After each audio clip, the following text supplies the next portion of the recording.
Welcome to the No Bull Political Arena with your hosts, Sophia Nelson, Bill O'Reilly, Brian Mistro, and TJ McCormick. It's real voices, raw politics, and no bullshit.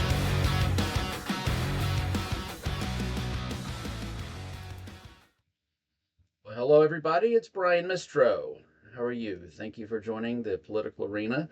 Got several things to talk about today. You do get just me today, which is wonderful because if it's just me, number one, I can give you what I think just completely unfiltered. And number two, I get to make fun of all the other hosts and guests, right? So, done this a couple of times. I don't know what should we call this show if it's just me. Uh, Brian's bitchings. Musings of a crazy person, terrible takes. I don't know. I don't know, but we're going to have some fun with it and uh, do the best we can. So, as if you've watched me before, we do just me. I say grab you an adult beverage or milk. I don't care, whatever suits you, a cigar, whatever, and sit down and let's talk about some of the stuff that's happening right now. Get my takes. And you know what? If you've got some takes too, leave some questions. I'll bring them up. We'll talk about them. Okay. If we can't do it on this one, we'll do it on the next show. So, yeah, well, let's go ahead and get to it. Let's talk a little bit of politics. So, first of all, for those that can't see this slide, I'm going to read it out to you. Well, let me just read it first. 2026 marks the first time on record that more Democrats say they have little to no pride in being American, 36%, than say they are very or extremely proud to be an American at 27%. Pre 9/11, it was 86% extremely very proud and 2% little or no proud. That is a 90% shift in the margin. Whew, shit. That God, that's a depressing one. We should do a Thursday thoughts just on that. And for those that don't know, our Thursday thoughts is a deep dive we do in the political arena, which is it's nonpartisan or it's supposed to be, and we deep dive on a subject that should be discussed in helping to make America a little better place. So if you're a Democrat, and some of the Democrats, you might say, well, of course, they're not happy with America. Republicans control everything, and there's certainly a percentage of Democrats that have moved over to the DSA, that's the Democratic Socialists of America. And, they're not happy with the United States for some whatever reason. I have heard, and you've probably heard on this program, some folks take the view that Democrats just hate America. They hate America. I wholly don't agree with that view, by the way. But that has been said on this program many times, and we'll leave that one there. I think we need to look a little bit beyond that because we're at 250 years. This is our 250-year birthday of our country, the greatest country that this planet has ever known. And after 250 years, and technically, I guess what, in a roughly a 20 years, we've gone from nearly every Democrat being super excited and happy about being an American to what, a third of them? So that's a problem. Um, I don't want to blame Democrats for that. And instead, I think we need to take a step back and say, why do we have this many Americans that believe that? And let's just put it in some statistics here. So there are roughly 50 million registered Democrats in America. And I suspect when they did this poll, there's a number of people that would say that they're Democrats that actually weren't registered. So I think the sample size of the number of people that might believe this is could be even larger than what they're showing here. But at the minimum, you could say, it's 36% of Democrats, 50 million Democrats. That's a little over 15 million people that have no pride in being American. And again, we got to go back why. The If you've heard me talk on the show before, we've done kind of some deep dives on where those under 25, where those under 30, that generally most of the majority of those are Democrats, by the way, how they feel about the economic outlook for themselves and the job opportunities, the what they're when they're going to be able to get a house and so forth. And if you start adding this stuff up, and I'm not going to go back over the entire show that we did specifically on young Democrats and their interest in socialism, but I will say this: we have a generation of Americans that is going to be growing up and are growing up. They've gone through 9/11. They've gone through the financial crisis. They've gone through the Iraq War. They've gone through the Afghanistan War. They've gone through the COVID. You know, they've gone through and lived through a lot. Now you're going to make the argument, well, hell, so did my grandparents or my great grandparents through World War II and so forth. And I think that's a good argument. But for the first time, that at least in modern history for America, we will have a generation that grows up that will be less better off than their parents. And I think a lot of the frustration and anger is that, well, socialism isn't the answer. Okay, and I'm going to be clear about that. Um, they don't think capitalism is working for them. If you can't afford a house until you're 40 years old, maybe there's a problem. If you can't get a job out of college until you're 25 or 30 years old, that could be a problem. When I say a job, get a job that actually matches what your plans are. We've got AI coming out. AI, if you got a degree in computer science in the last 5 or 10 years, you may not have a job in the next few years thanks to AI. I think a lot of this is economic, um, kitchen table types of issues.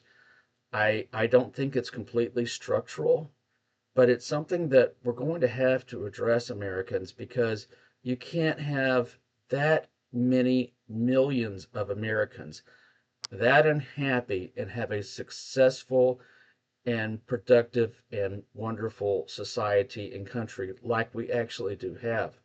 Um, and that brings me up to something else that we will probably talk about Friday on a special show that we're going to do. It's going to be with Sophia Nelson, and she's written a book that we're going to go through and talk through about the next 250 years of America, and what we have to look forward to and what we can improve on.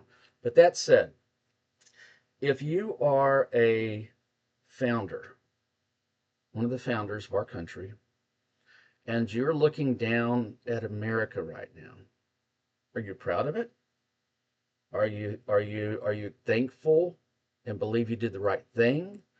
How do you feel about it? And I'm going to make the argument that the founders are looking down on America and are very proud of it. We are the most powerful country in the world. There's not really a close second. There really isn't a close second right now. Maybe China at some point, but we certainly hold that lead at the point. We've sent satellites beyond our solar system, put men on the moon. There are no more slaves. All men and women, citizens can vote. We have, contrary to what you might have just heard, we have some of the most economically viable opportunities in this country of anywhere on the planet. There's so many things that our country and our people have done well thanks to the founders and what they put in place. And so the reason I'm bringing that up and what the founders believe, first of all, because we're at our 250-year anniversary.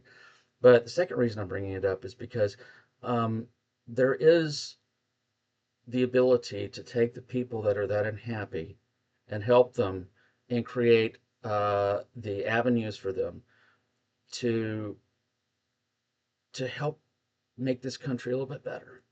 I think we can do that. I think they can do that. We can't blame them. I think it's the wrong idea to blame somebody for being that unhappy with America. That's too damn many people. Instead, what we've got to say, okay, what are the situational challenges? Why are you that way? And what do we need to do as Americans to make the founders even prouder of what they've created? What do we need to do as Americans to take that number from, what was it, 36% back down to the 1 or 2%? And we can do that. This is our birthday. Let's try our best, America.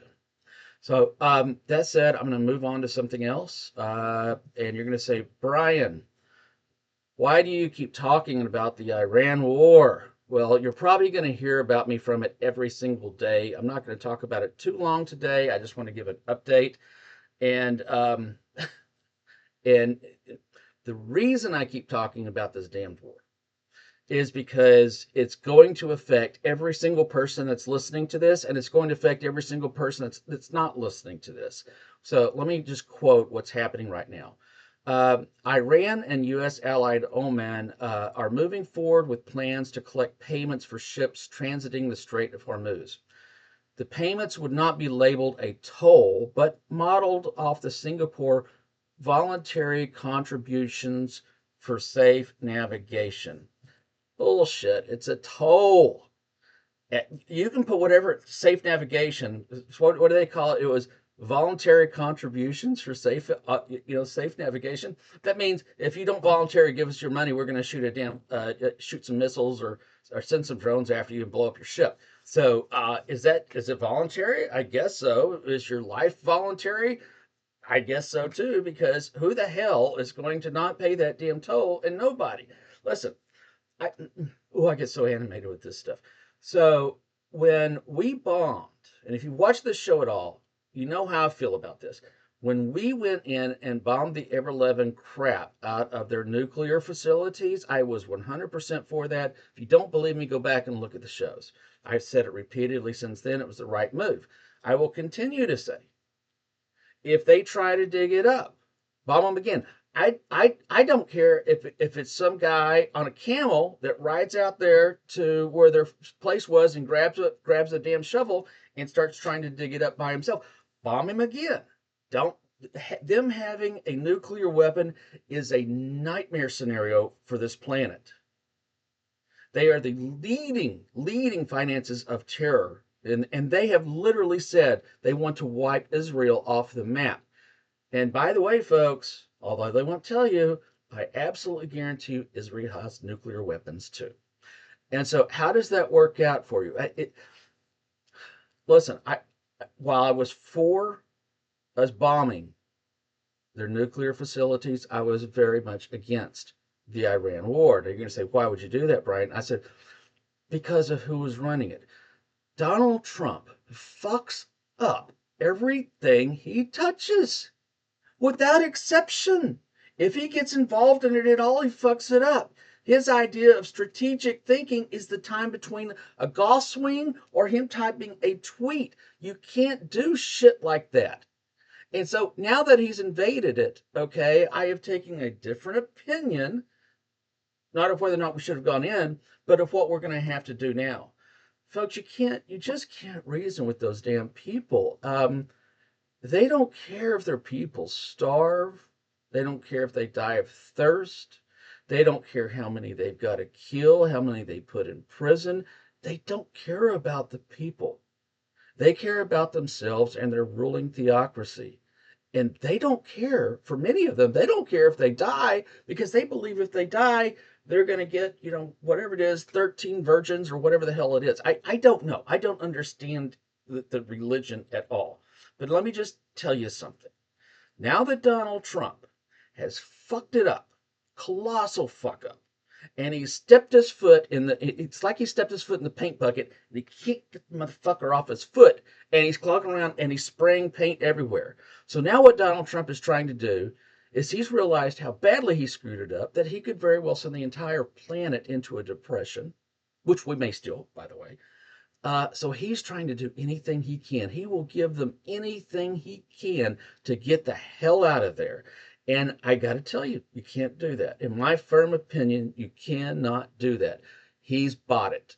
When he went to war with them, he bought it. And allowing them, they didn't have tolls on the strait before he went to war with them. Okay. That we didn't have any of these problems beforehand. So for them to get and give them tens, if not, no, I'm sorry, hundreds of billions of dollars just to get us back to where we were before February when he went on his little crusade of bombing the shit out of them.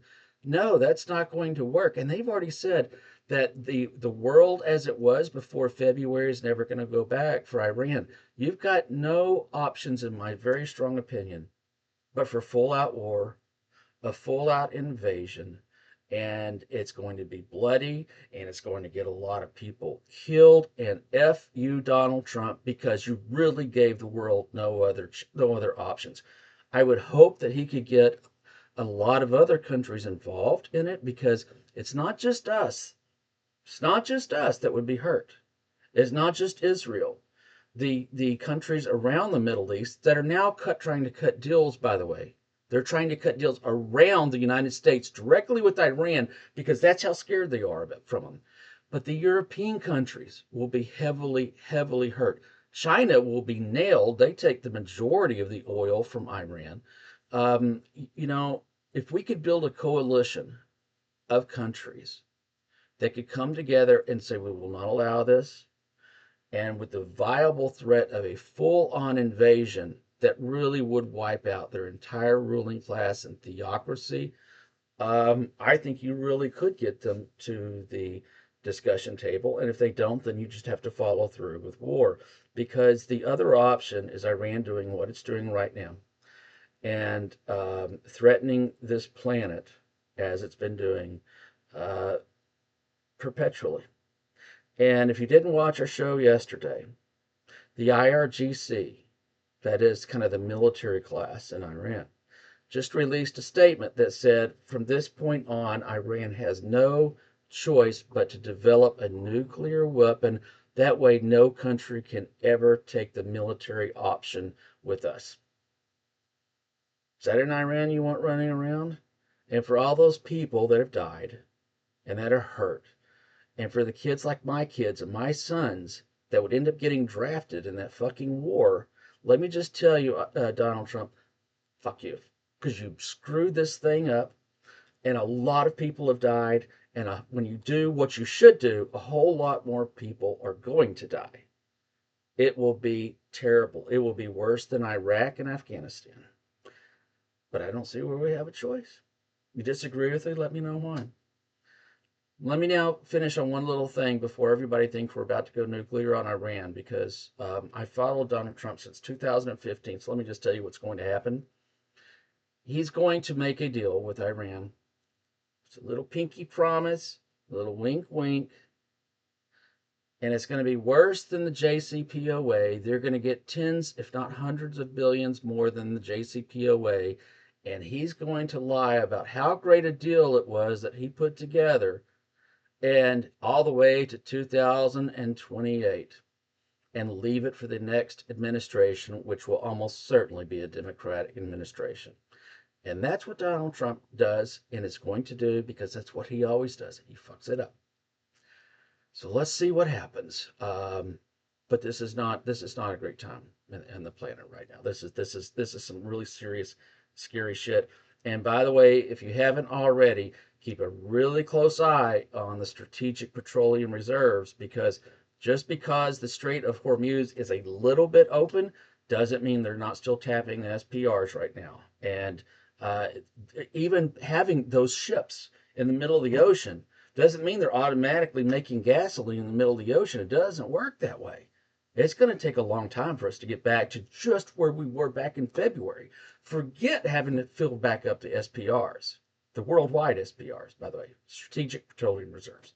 So, enough said by Iran, but now you understand why I am consistently talking about Iran on the show, and we'll consistently talk about it with the latest news and updates and how bad Donald Trump fucked it up. Okay, next thing. I'm going to go ahead and read this, and this is going to be another one. Brian, why do you keep talking about the race, the Texas Senate race? There's 49 other races and stuff going around the country. Yeah, I get it. Okay, but I'm going to read this one to you, and I'm going to explain why. Beyond the Senate numbers, poll numbers also encapsulate the fall that was supposed to be Trump's racial realignment. Most data sources agree he won Texas Latinos. Now they are 27-68. That's 27% of Latinos approve of Donald Trump, 68% disapprove of Donald Trump. Among all non-college, non-whites, he's just 28-68.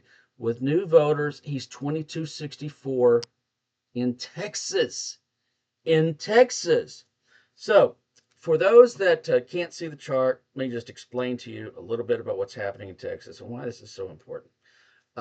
So, right now, James Talarico, who's the Democrat, is tied at 47% chance, or in the poll numbers, with Paxton. Paxton is a crooked son of a bitch. Paxton is the worst of politicians and the worst of people. He's not even well. He got impeached by his own Republican Party in Texas. What do you have to do to get impeached in Texas by your own Republican Party? All right. So this is the person that it's either going to be Paxton or Talarico that wins the United States Senate in Texas. Now, for those that don't know, I'm from Texas. I grew up in Dallas. Met my wife there. Owned land out in East Texas for years in a rural country or rural county, and I went to Baylor. So I'm not new to Texas. If you can't, you probably can even pick it up out of some of my voice. I never can get rid of that, completely rid of that slang. So why is it so important I keep talking about Texas? Because I think we have two political parties that are broken. I would argue that the Republican Party is broken more through MAGA than the Democratic Party, but the Democratic Party is a mess right now, too. Right now, we have two candidates running in Texas and two candidates running in Maine for the Senate. Two candidates running in Texas. One of them is he's he's decent. Talarico's a decent guy. I get it that if you're a hardcore conservative, you don't like some of his views on things. But what is he, a seventh generation Texan or something? My God, the guy's been there longer than my family has. I mean, and we've been there since before the Civil War. Um, the he's a good man. He doesn't have any scandals. He's a good speaker. I think he'd be an honest, genuinely good senator. And I do think that if he had an R behind his name as Republican, I think he might very well have beat out Paxton and Cornyn in that Texas Senate race, but he didn't. And so we've got on the other side of that race, we've got Paxton, as I said, is a crooked son of a bitch. He's the worst of politicians, the worst of people. And one of the reasons I keep bringing this race up, and I will keep bringing the Senate race up in Maine, is because if Talarico can win this, that's a big if. But he's tied right now. But if Talarico can win this, it would set off an earthquake in Republican politics. If a Democrat can win in Texas, that's going to send just shockwaves through the South. And my hope would be that the other states and the other people, the Republicans, would come back to a reality to where we need to nominate and elect better people. I hold the same view in Maine. You've got Plattner, who's the Democrat, running against Collins, who's the Republican. I've got issues with Collins. I suspect everybody does on both sides of the rink. But Plattner's is another. He's a bad candidate. He's got a very bad past. He's done a lot of very terrible things, including sympathizing with Nazis. I don't think he's a Nazi. I think it was a stupid thing he did when he was in the military, but he's done things since then that are just disqualifying, in my opinion, especially for a United States senator. So, in my perfect world, both Plattner and Paxton would lose in spectacular fashion. I mean, something that would just send shockwaves through both of the political parties, and once again, with one central theme that'll be flashing like bright lights on Broadway, and it says, we must nominate and elect better people. So that's why we talk about that race. Um, just a couple of other things to go. I'm gonna, because I know we're almost out of time. So let me touch on one thing since we're beating up political parties right now. For those that don't know, there is in New York, predominantly in New York City, we are going to have two, if not three, Democrat Socialists of America congressmen and congresswomen. So these are straight up socialists. They're very clear about their socialism. Um, I, I think to be fair to them, it's not like Venezuela type of socialism. It's a little bit more of the European model, but it's still crappy. And let me just tell you that if you watched the show last night, especially that woman, and I can't remember her name right now, but my God, she has no business being a congresswoman ever anywhere. She has no business. I don't want her taking out my trash. She is full on a Hamas sympathizer. Has shown solidarity with Russia, with North Korea. I mean, how the hell do you say something nice about North Korea?